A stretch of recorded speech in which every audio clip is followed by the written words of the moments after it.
President Trump's first official state visit to the United Kingdom got underway today. The President and First Lady Melania Trump arrived at Buckingham Palace for visits with the royal family.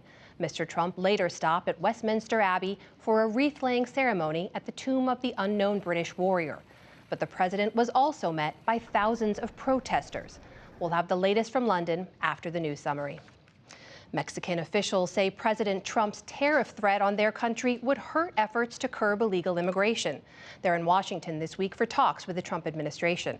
President Trump raised the possibility of imposing a 5% tariff on all Mexican imports by June 10th if Mexico doesn't do more to stop illegal immigration.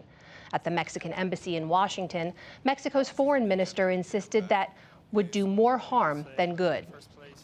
Imposición de aranceles. Imposing tariffs, coupled with the decision to cancel the aid programs in the countries in northern Central America, would surely have a counterproductive effect, and it would not reduce migration flows. Tariffs could cause financial and economic Today, President Trump tweeted that Mexico can immediately stop illegal migration and drug flows to the U.S., quote, if they want. In Sudan, security forces attacked pro-democracy demonstrators in Khartoum today, killing more than 30 people. More than 200 others were wounded.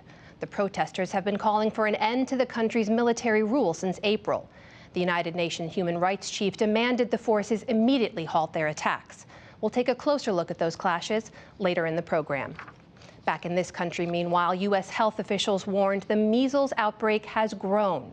The Centers for Disease Control and Prevention reported 41 new cases last week. That raises the overall number of cases so far this year to 981.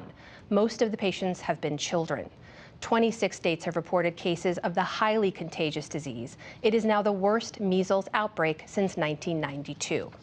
The U.S. House of Representatives is poised to take another vote tonight on a long-awaited disaster relief package. The $19 billion measure would send additional funds to states ravaged by hurricanes, floods, and wildfires. House Republicans have blocked 3 previous attempts to pass the legislation by unanimous consent over the Memorial Day recess. South African runner Caster Semenya has been cleared to compete, at least for now. The Swiss Supreme Court ruled that the 2-time Olympic champion won't have to take medication to suppress her naturally high testosterone levels when she races against other female runners. But the ruling is only temporary, as the court considers her legal appeal that testosterone limits be removed completely. Semenya is hoping to defend her 800-meter title at the World Championships in Qatar in September. Stocks were mixed on Wall Street today after a sell-off in the technology sector. The Dow Jones Industrial Average gained nearly 5 points to close at 24,820. The Nasdaq fell 120 points, and the S&P 500 slipped 7. And Jay-Z has become the first rapper to become a billionaire. A Forbes magazine cover story out today confirmed the hip-hop mogul's newly appointed status. The 22-time Grammy Award winner, whose real name is Sean Carter, built his wealth through music, real estate, art, and clothing, among other investments. Still to come on the NewsHour, President Trump meets resistance in the UK amid ongoing Brexit negotiations. After another mass shooting in America, new calls for gun reform. The latest from the campaign trail with analysis from our Politics Monday team, and much more.